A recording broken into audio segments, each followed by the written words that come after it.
नमस्कार। एक बार फिर से स्वागत है आप सभी का हमारे चैनल में। हम सुन रहे हैं डॉक्टर अशोक शर्मा जी द्वारा लिखित सीता के जाने के बाद राम, भाग 3, भावनाओं के मध्य।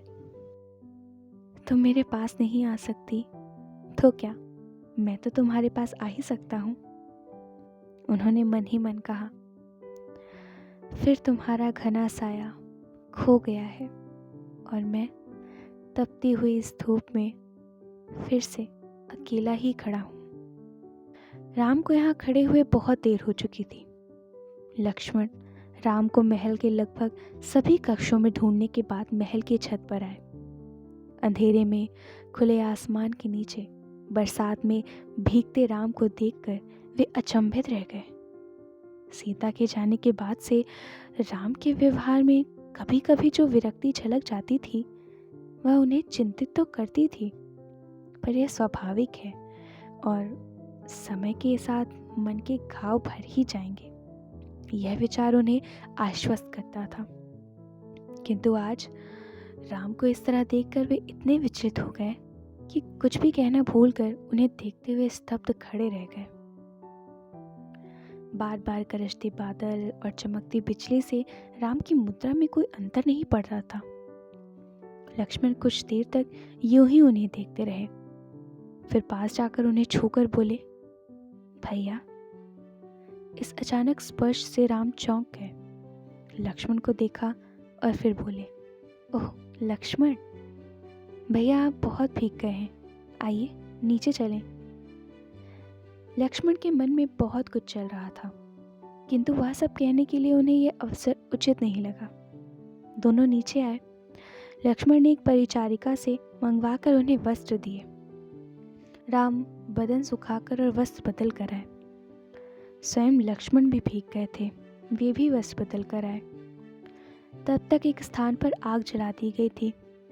राम और लक्ष्मण दोनों वहीं बैठ गए। रात्रि की निस्तब्धता गहरी थी, कोई कुछ बोल नहीं रहा था, पर किसी का भी मन उसके पास नहीं था। कुछ देर बाद लक्ष्मण ने कहा, भैया आपको क्या हो गया है, यूं रात में अकेले खड़े होकर बरसात में भीगना। राम ने इसका कोई उत्तर नहीं दिया, बस एक फीकी सी हंसी उनके होठों पर आकर रह गई। लक्ष्मण कुछ देर तक उन्हें देखते रहे, फिर बोले, भैया भाभी अब नहीं है। जानता हूँ लक्ष्मण, यदि वे होती तो क्या आपको इस तरह करने देती। राम ने इसका भी कोई उत्तर नहीं दिया।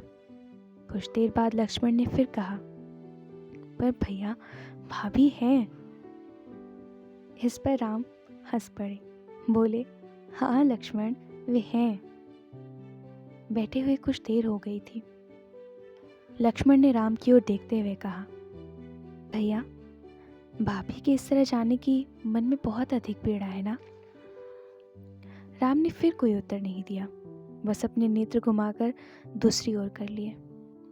लक्ष्मण ने यह देखा, राम के मन को महसूस किया, आगे बढ़कर राम का हाथ पकड़कर अपनी हथेलियों में लिया और बोले, यह अकेले आपके मन की पीड़ा नहीं है भैया।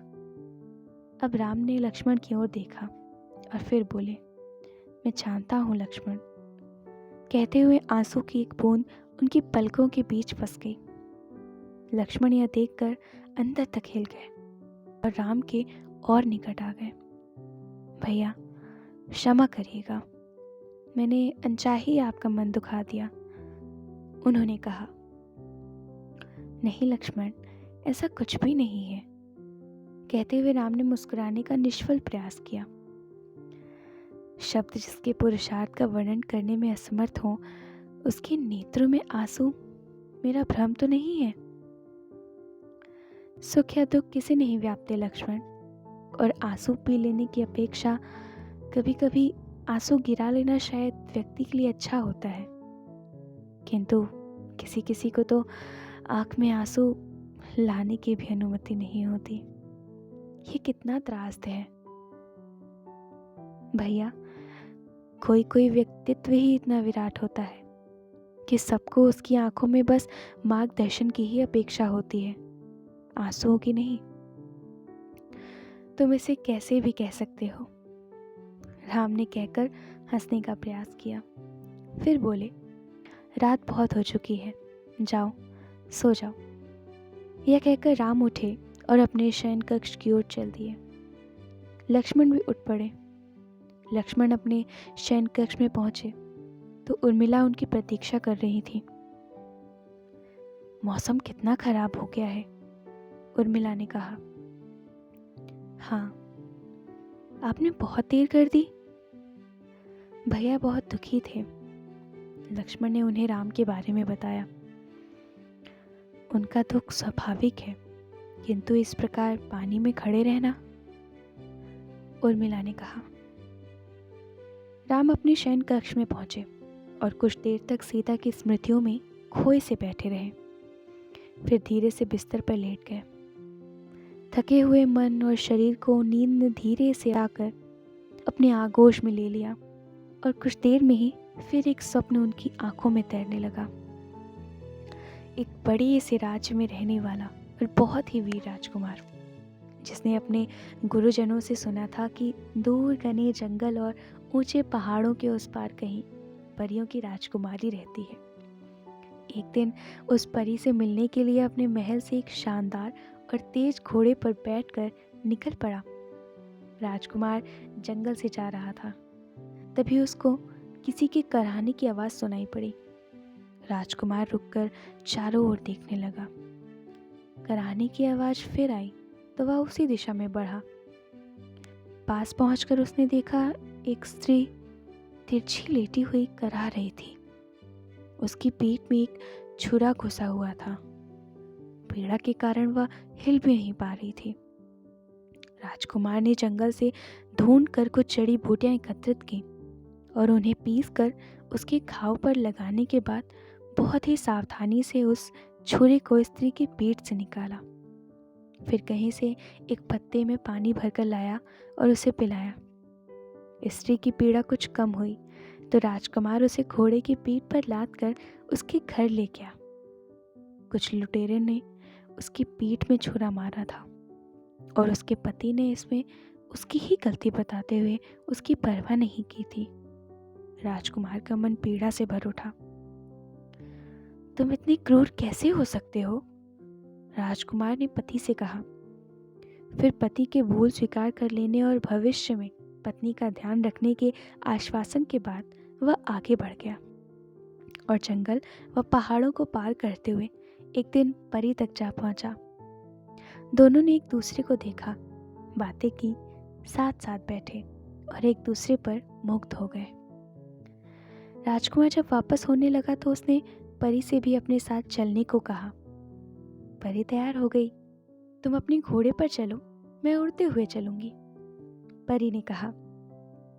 व्यर्थ ही श्रम करोगी, फिर रास्ते पर ऊंचे पहाड़ और जंगल हैं, मैं तुम्हें यूं ही भटकने के लिए नहीं छोड़ सकता, राजकुमार ने कहा।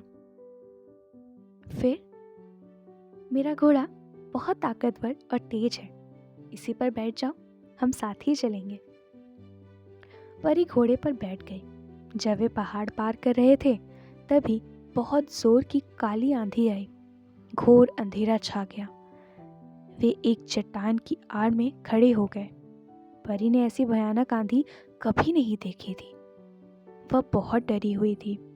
उसका डर तब और भी बढ़ गया जब आंधी थमने के बाद कंधे पर फरसा रखे हुए क्रोध से भरा एक व्यक्ति उनके सामने आकर खड़ा हो गया।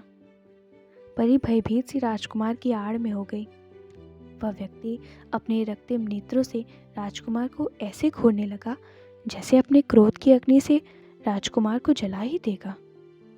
परी समझ नहीं पा रही थी कि वह व्यक्ति ऐसा क्यों कर रहा है। उसने राजकुमार की ओर देखा। वह अविचल और निर्भीक खड़ा उस व्यक्ति को देख रहा था और शायद कुछ मुस्कुरा भी रहा था। राजकुमार की इस मुस्कुराहट ने उस व्यक्ति के क्रोध को मानो पानी पानी कर दिया। उस व्यक्ति ने ऐसे ओह कहा जैसे उसे किसी भूल का एहसास हुआ हो। फिर वह मुड़ा और वापस वृक्षों और पहाड़ों के बीच में कहीं खो गया। कुछ भी अप्रिय नहीं हुआ। राजकुमार परी को लेकर अपने नगर की ओर चल पड़ा। नगर में रहते हुए उन्हें लंबा समय बीत गया। अधिकतर लोग उन्हें बहुत अधिक स्नेह और आदर देते थे, किंतु कुछ लोग उनसे जलने वाले भी थे। एक और दिन जब राजकुमार नहीं था, तब उन लोगों ने पत्थर मार मार कर परी को बहुत चोटें पहुंचाई। परी अत्यधिक घायल होकर गिर पड़ी और कराहने लगी। इसके बाद उसे पत्थर मारने वाले लोग राजकुमार के आने की आशंका से भाग गए। राजकुमार आया, परी को देखकर दुख और क्रोध से भर उठा। घायल परी अब वहां और अधिक रहने को राजी नहीं थी। राजकुमार के रोकने पर भी वह उड़ी और आसमान में खो गई। परी के जाने के बाद राजकुमार बहुत उदास हो गया।